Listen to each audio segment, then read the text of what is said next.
سبق نمبر 85 سورۃ المائدہ کا رکوع نمبر 2 آیت نمبر 6 سے 11۔ قرآن مجید کی تلاوت حرفی لفظی اور با محاورہ ترجمہ بما تشریح حافظ محمد قاسم خان کی آواز میں۔ بسم اللہ الرحمن الرحیم۔ يا أيها الذين آمنوا إذا قمتم إلى الصلاة فاغسلوا وجوهكم وأيديكم إلى المرافق وامسحوا برؤوسكم وأرجلكم إلى الكعبين وإن كنتم جنبا فاطهروا وإن كنتم مرضى أو على سفر أو جاء أحد منكم من الغائط أو لامستم النساء فلم تجدوا ماء فتيمموا صعيدا طيبا فامسحوا بوجوهكم وأيديكم منه ما يريد الله ليجعل عليكم من حرج ولكن يريد ليطهركم وليتم نعمته عليكم لعلكم تشكرون۔ یا ایھا الذین آمنوا، اے ایمان والے لوگو، اذا قمتم، جب اٹھو تم، الی الصلاۃ، نماز کی طرف، فاغسلوا، تو دھو لو تم، وجوہکم، اپنے چہرے، وایدیکم، اور اپنے دونوں ہاتھ، الی المرافق، کوہنیوں تک، وامسحوا، اور مسح کرو تم، برؤوسکم، اپنے سروں کا، وارجلکم، اور اپنے پاؤں، الی الکعبین، ٹخنوں تک، وان کنتم، اور اگر ہو تم، جنوباً، نہانے والے، فطہروا، تو خوب پاکی حاصل کر لو تم، وان کنتم، اور اگر ہو تم، مرضی، بیمار، او علی سفرٍ، یا سفر پر، او جاء، یا آیا ہو، احد،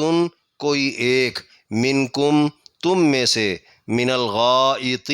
رفع حاجت سے، او لامستم، یا مل چکے ہو تم، النساء، عورتوں سے، فلم تجدوا، پھر نہ پاؤ تم، ماء، پانی، فتیمموا، تو قصد کرو تم، صعیداً، مٹی کا، طیباً، پاک، فامسحوا، پھر مسح کرو تم، بوجوہکم، اپنے چہروں کا، وایدیکم، اور اپنے ہاتھوں کا، منہ، اس سے، ما یرید اللہ، نہیں چاہتا اللہ، لیجعل، کہ کر دے وہ، علیکم، تم پر، من حرج، کوئی تنگی، ولیکن یرید، اور لیکن چاہتا ہے وہ، لیطہرکم، کہ پاک کر دے وہ تمہیں، ولیتم، اور یہ کہ پورا کر دے وہ، نعمتہ، اپنی نعمت کو، علیکم، تم پر، لعلکم، تاکہ تم، تشکرون، احسان مانو۔ پوری آیت۔ اے ایمان والو، جب تم نماز کے لیے اٹھو تو اپنے چہرے دھو لیا کرو، اور کوہنیوں تک اپنے دونوں ہاتھ بھی، اور اپنے سروں کا مسح کر لیا کرو، اور ٹخنوں تک اپنے پاؤں بھی،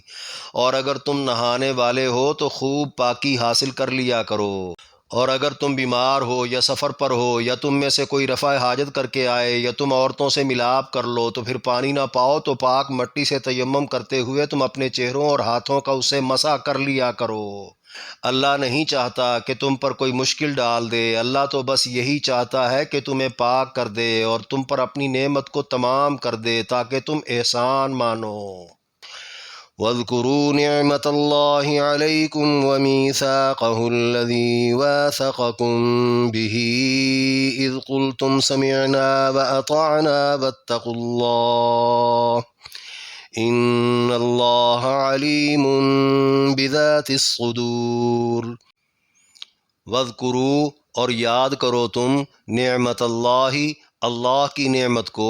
علیکم، اپنے اوپر، ومیثاقہ، اور اس کے وعدے کو، الذی، وہ جو، واثقکم، باندھا تھا تم نے، بہ، اس کے ساتھ، اذ قلتم، جب کہا تم نے، سمعنا، سن لیا ہم نے، واطعنا، اور مان لیا ہم نے، واتقوا اللہ، اور ڈرو تم اللہ سے، ان اللہ، بلا شبہ اللہ، علیم، جاننے والا ہے، بذات الصدور، باتیں سینوں کی۔ پوری آیت۔ اور اپنے اوپر اللہ کا احسان یاد کرو اور اس کے ساتھ جو وعدہ تم نے باندھا تھا اسے بھی۔ یاد ہے جب تم نے کہا تھا ہم نے سن لیا اور مان لیا، اب تم اللہ سے ڈرو، بے شک اللہ سینوں کے راز جاننے والا ہے۔ یا ایہا الذین آمنوا کونوا قوامین للہ شہداء بالقسط ولا يجرمنكم شنآن قوم على ألا تعدلوا اعدلوا هو أقرب للتقوى واتقوا الله إن الله خبير بما تعملون۔ یا ایہا الذین آمنوا، اے ایمان والے لوگو، کونو، ہو جاؤ تم، قوامین، کھڑے رہنے والے، للہ، اللہ کے لیے، شہداء، گواہ، بالقسط، انصاف کے ساتھ، ولا یجرمنکم، اور نہ ابھار دے تمہیں، شنآن، دشمنی، قوم، کسی قوم کی، علی، اس پر، اللہ تعدلو، کہ نہ انصاف کر سکو تم، اعدلو، انصاف ہی کرو تم، ہوا اقرب، وہ قریب تر ہے، للتقوی، پرہیزگاری کے، واتقوا اللہ، اور ڈرو تم اللہ سے، ان اللہ خبیر، بے شک اللہ باخبر ہے، بما، اس سے جو، تعملون، تم کرتے ہو۔ پوری آیت۔ اے ایمان والو، تم اللہ کے لیے انصاف کے گواہ بن کر کھڑے ہو جایا کرو، اور تمہیں کسی قوم کی دشمنی اس پر ابھارے نہیں کہ تم انصاف نہ کر سکو، اور تم انصاف ہی کرو، یہی پرہیزگاری سے قریب تر ہے، اور اللہ سے ڈرو، جو بھی تم کرتے ہو اللہ اس سے باخبر ہے۔ وعد اللہ الذین آمنوا وعملوا الصالحات لهم مغفرۃ واجر عظیم۔ وعد اللہ، وعدہ کیا ہے اللہ نے، الذین، ان لوگوں سے جو، آمنو، ایمان لے آئے، وعملوا، اور عمل کر گئے، الصالحات، نیک، لہم، ان کے لیے، مغفرۃ، بخشش ہے، واجر عظیم، اور اجر ہے بڑا۔ پوری آیت۔ اللہ نے ایمان والوں اور نیک عمل والوں سے بخشش اور بڑے اجر کا وعدہ کر رکھا ہے۔ والذین کفروا وکذبوا بآیاتنا اولئک اصحاب الجحیم۔ والذین، اور وہ لوگ جنہوں نے، کفروا، کفر اختیار کر لیا، وکذبوا، اور جھٹلا دیا انہوں نے، بآیاتنا، ہماری آیتوں کو، اولئک، وہ لوگ، اصحاب الجحیم، جہنم والے ہیں۔ پوری آیت۔ جنہوں نے کفر اختیار کر لیا اور ہماری آیتوں کو جھٹلا دیا، وہی لوگ جہنمی ہیں۔ یا ایہا الذین آمنوا اذکروا نعمت اللہ علیکم اذ ہم قوم ان یبسطوا الیکم ایدیہم فکف ایدیہم عنکم واتقوا اللہ وعلی اللہ فلیتوکل المؤمنون۔ یا ایہا الذین آمنوا، اے ایمان والے لوگو، اذکروا، یاد رکھو تم، نعمت اللہ، اللہ کی نعمت کو، علیکم، اپنے اوپر، اذ ہم قوم، جب ارادہ کر لیا ایک قوم نے، ان یبسطوا، کہ بڑھائیں وہ، الیکم، تمہاری طرف، ایدیہم، اپنے ہاتھوں کو، فکفا، تو روک دیا اس نے، ایدیہم، ان کے ہاتھوں کو، عنکم، تم سے، واتقوا اللہ، اور ڈرتے رہو تم اللہ سے، وعلی اللہ، اور اللہ پر ہی، فلیتوکل المؤمنون، چاہیے کہ بھروسہ رکھیں ایمان والے۔ پوری آیت۔ اے ایمان والو، اپنے اوپر اللہ کا وہ احسان یاد کرو جب ایک قوم نے ارادہ کر لیا تھا کہ وہ تمہاری طرف ہاتھ بڑھائیں، تو اللہ نے ان کے ہاتھ تم سے روک دیے تھے، اور اللہ سے ڈرتے رہو، اور مومنوں کو تو اللہ پر ہی بھروسہ رکھنا چاہیے۔ اس رکوع میں 6 آیات کی تشریح۔ آیت نمبر 6، یا ایہا الذین آمنوا اذا قمتم الی الصلاۃ سے ولیتم نعمتہ علیکم لعلکم تشکرون تک فرمایا، اے ایمان والو، جب تم نماز کے لیے اٹھو تو اپنے چہرے دھو لیا کرو، اور کہنیوں تک اپنے دونوں ہاتھ بھی، اور اپنے سروں کا مسح کر لیا کرو، اور ٹخنوں تک اپنے پاؤں بھی، اور اگر تم نہانے والے ہو تو خوب پاکی حاصل کر لیا کرو، اور اگر تم بیمار ہو یا سفر پر ہو، یا تم میں سے کوئی رفع حاجت کر کے آئے، یا تم عورتوں سے ملاپ کر لو تو پھر پانی نہ پاؤ، تو پاک مٹی سے تیمم کرتے ہوئے تم اپنے چہروں اور ہاتھوں کا اسے مسح کر لیا کرو۔ اللہ نہیں چاہتا کہ تم پر کوئی مشکل ڈال دے، اللہ تو بس یہی چاہتا ہے کہ تمہیں پاک کر دے اور تم پر اپنی نعمت کو تمام کر دے تاکہ تم احسان مانو۔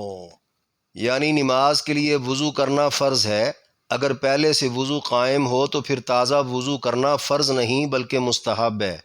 وضو میں کل 4 فرائض ہیں جن کا ذکر اس آیت میں کر دیا۔ پیشانی کے بالوں سے لے کر ٹھوڑی کے نیچے تک چہرہ دھونا، کوہنیوں سمیت دونوں ہاتھ دھونا، گیلے ہاتھ سے سر کا مسح کرنا۔ مفسرین کے بقول کم از کم سر کے چوتھائی حصے کا مسح نبی علیہ السلام سے ثابت ہے، سارے سر کا ہو تو بہتر ہے، اور ٹخنوں سمیت پاؤں دھونا۔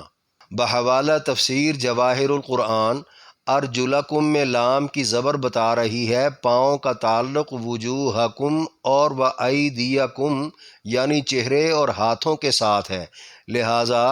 پاؤں کو دھونا فرض ہوگا،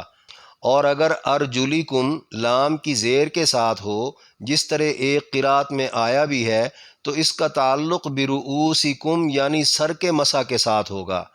اب دونوں حکم ایک ساتھ ایک ہی آیت میں تو ہو نہیں سکتے کہ پاؤں کو دھویا بھی جائے اور مسح بھی کیا جائے۔ اس تعارض کو ختم کرنے کے لیے یہ ماننا پڑے گا کہ پاؤں اگر ننگے ہوں تو دھونا فرض ہے، اور اگر مخصوص موزے پہنے ہوں تو مسح کرنا ضروری ہوگا۔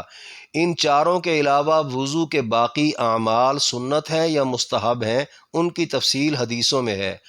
آگے ہے، اگر غسل فرض ہو تو خالی وضو کرنا کافی نہ ہوگا بلکہ پورے بدن پر اچھی طرح پانی پہنچانا ضروری ہوگا۔ فقہا کے بقول خوب طہارت حاصل کرنے میں بلا تکلف ناک کی کچی ہڈی اور حلق تک پانی پہنچایا جا سکتا ہے، اس لیے یہ بھی ضروری ہے۔ غسل میں وضو بھی ہو جائے گا، الگ سے وضو کی ضرورت نہ ہوگی۔ پھر اگر سفر کے دوران پینے کے علاوہ پانی نہ ہو یا بیماری کا عذر ہو تو وضو یا غسل کی حاجت میں پاک مٹی سے تیمم کی رخصت ہے۔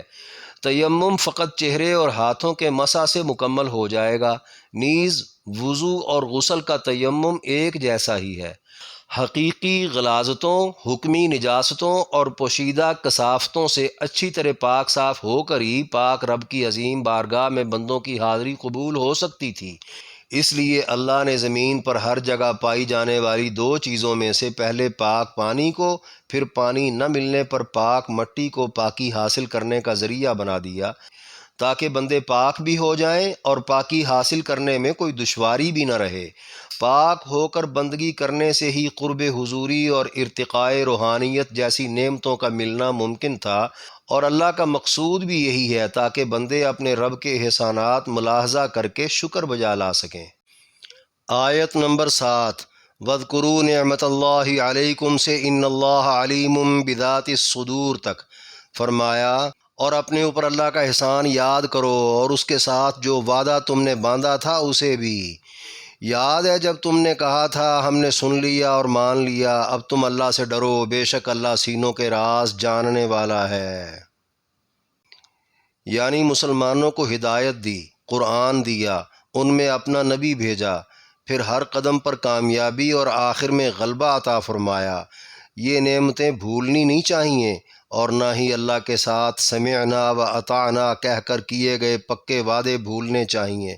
بقول مفسرین اس سے مراد ایمان کا وعدہ بھی ہو سکتا ہے، نبی علیہ السلام کو دیا گیا اطاعت کا وعدہ بھی ہو سکتا ہے، جس کا ذکر سورہ بقرہ کے آخری رکوع میں گزر چکا ہے کہ جو بھی حکم ہوگا خواہ ہمارے لیے وہ کتنا ہی دشوار کیوں نہ ہو، ہم ہر حال میں مانیں گے۔ یا مختلف مواقع پر جن اہم کاموں کی نبی علیہ السلام اپنے دست اقدس پر بیعت لیا کرتے تھے وہ تمام وعدے گویا اللہ کے ساتھ ہوئے ہیں، لہذا اللہ سے ڈرتے ہوئے اب ان وعدوں کو نبھانا ہوگا۔ اگر کسی نے کوئی کوتاہی برتی، چاہے کسی کو پتہ نہ بھی چلے، مگر سینوں کے راز جاننے والے اللہ سے کچھ بھی مخفی نہ ہوگا۔ آیت نمبر 8، یا ایہا الذین آمنوا کونوا قوامین سے ان اللہ خبیر بما تعملون تک فرمایا، اے ایمان والو تم اللہ کے لیے انصاف کے گواہ بن کر کھڑے ہو جایا کرو، اور تمہیں کسی قوم کی دشمنی اس پر ابھارے نہیں کہ تم انصاف نہ کر سکو، اور تم انصاف ہی کرو، یہی پرہیزگاری سے قریب تر ہے، اور اللہ سے ڈرو، جو بھی تم کرتے ہو اللہ اس سے باخبر ہے۔ یعنی معاملہ احکامات دین کا ہو یا حقوق انسانیت کا، ہمیشہ حق سچ کے ساتھ کھڑے رہنا ہوگا، خواہ کچھ بھی ہو جائے۔ اس سے قبل سورہ نساء کی آیت نمبر 135 میں بھی یہ حکم گزر چکا ہے، وہاں کسی کی محبت و عقیدت سے متاثر ہوئے بغیر اور یہاں کسی کی نفرت و عداوت میں مغلوب ہوئے بغیر عدل کے تقاضے پورے کرنے کا حکم ہے۔ یہی تقویٰ کا اعلیٰ معیار اور متقی ہونے کی سب سے بڑی دلیل ہے۔ جب تک اللہ کا اس یقین کے ساتھ ڈر نصیب نہ ہو کہ وہ خدا ہمارے ہر کام سے باخبر ہے اور سزا بھی دے سکتا ہے، تب تک کوئی بندہ متقی شمار ہو ہی نہیں سکتا۔ آیت نمبر 9، وعد اللہ الذین آمنوا وعملوا الصالحات لہم مغفرۃ واجر عظیم، فرمایا اللہ نے ایمان والوں اور نیک عمل والوں سے بخشش اور بڑے اجر کا وعدہ کر رکھا ہے۔ یعنی جن مسلمانوں نے اپنی ہستی مٹا کر، اپنے جذبات قربان کر کے، اپنی مرضی منشا چھوڑ کر صرف اللہ کے احکام مانے اور اللہ ہی کو راضی رکھا، اللہ کے ہاں بس انہیں ہی نوازا جائے گا۔ آیت نمبر 10، والذین کفروا وکذبوا بآیاتنا اولئک اصحاب الجحیم، فرمایا جنہوں نے کفر اختیار کر لیا اور ہماری آیتوں کو جھٹلا دیا وہی لوگ جہنمی ہیں۔ یعنی ایمان و عمل والوں کے برعکس کفر کا راستہ اپنا کر احکامات الہیہ کی مخالفت کرنے والے ہمیشہ جہنم میں ہی رہیں گے۔ آیت نمبر 11، یا ایہا الذین آمنوا اذکروا سے وعلی اللہ فلیتوکل المؤمنون تک فرمایا، اے ایمان والو اپنے اوپر اللہ کا وہ احسان یاد کرو جب ایک قوم نے ارادہ کر لیا تھا کہ تمہاری طرف ہاتھ بڑھائیں تو اللہ نے ان کے ہاتھ تم سے روک دیے تھے، اور اللہ سے ڈرتے رہو، اور مومنوں کو تو اللہ پر ہی بھروسہ کرنا چاہیے۔ یعنی دشمن قوم عہد شکنی کرتے ہوئے نبی علیہ السلام سمیت آپ کے چند جلیل القدر صحابہ کو قتل کرنے کی خفیہ تدبیریں بنا چکی تھی۔ اللہ نے بروقت جبریل امین علیہ السلام کے ذریعے آگاہ کر دیا۔ مفسرین نے آیت کے نزول کا سبب بننے والے متعدد واقعات کا ذکر کیا ہے۔ ایک مرتبہ جب آپ ایک درخت کے نیچے آرام فرما رہے تھے تو ایک یہودی قتل کے ارادے سے آپ کے سر پر آن کھڑا ہوا۔ دوسرا واقعہ جب آپ اپنے چند صحابہ کے ہمراہ یہودیوں کے ہاں مقتولین کی دیت وصول کرنے کے لیے تشریف لے گئے تھے۔ تیسرا واقعہ مقام عصفان میں جب آپ نے ظہر کی نماز پڑھائی تو کفار کو افسوس ہوا، حملے کے لیے عین حالت نماز میں موقع اچھا تھا جو ضائع ہو گیا، چنانچہ وہ عصر کی نماز کے دوران حملے کا ارادہ کیے بیٹھے تھے کہ نماز خوف کا حکم آ گیا اور مسلمانوں کی دو جماعتیں بنا کر نماز ادا کی گئی۔ چوتھا واقعہ ایک دعوت کا اہتمام کر کے یہودیوں نے آپ علیہ السلام کے ہمراہ چند صحابہ کو بلوا کر مارنا چاہا تو اللہ نے بذریعہ وحی متنبع فرما کر وہاں سے نکال لیا۔ آیت میں اللہ نے دشمن سے بچاؤ والی نعمتیں یاد دلا کر مسلمانوں کو متوجہ کیا کہ ان نعمتوں کو بھول کر کبھی اللہ سے روگردانی نہ کر بیٹھنا، اور یہ کہ تم بھی کہیں یہود و نصارہ کی طرح اطاعت کے وعدے دے کر عہد شکن نہ بن جانا، اور یہ بھی کہ تم دوستی دشمنی میں عدل پامال کر کے ان کی طرح اللہ کو ناراض نہ کر بیٹھنا، بلکہ ہر معاملے میں اللہ سے ڈرتے رہنا، غلط تدبیروں کی بجائے راست بازی اختیار کرتے ہوئے اللہ پر کامل بھروسہ رکھنا۔ اللہ مددگار ہے۔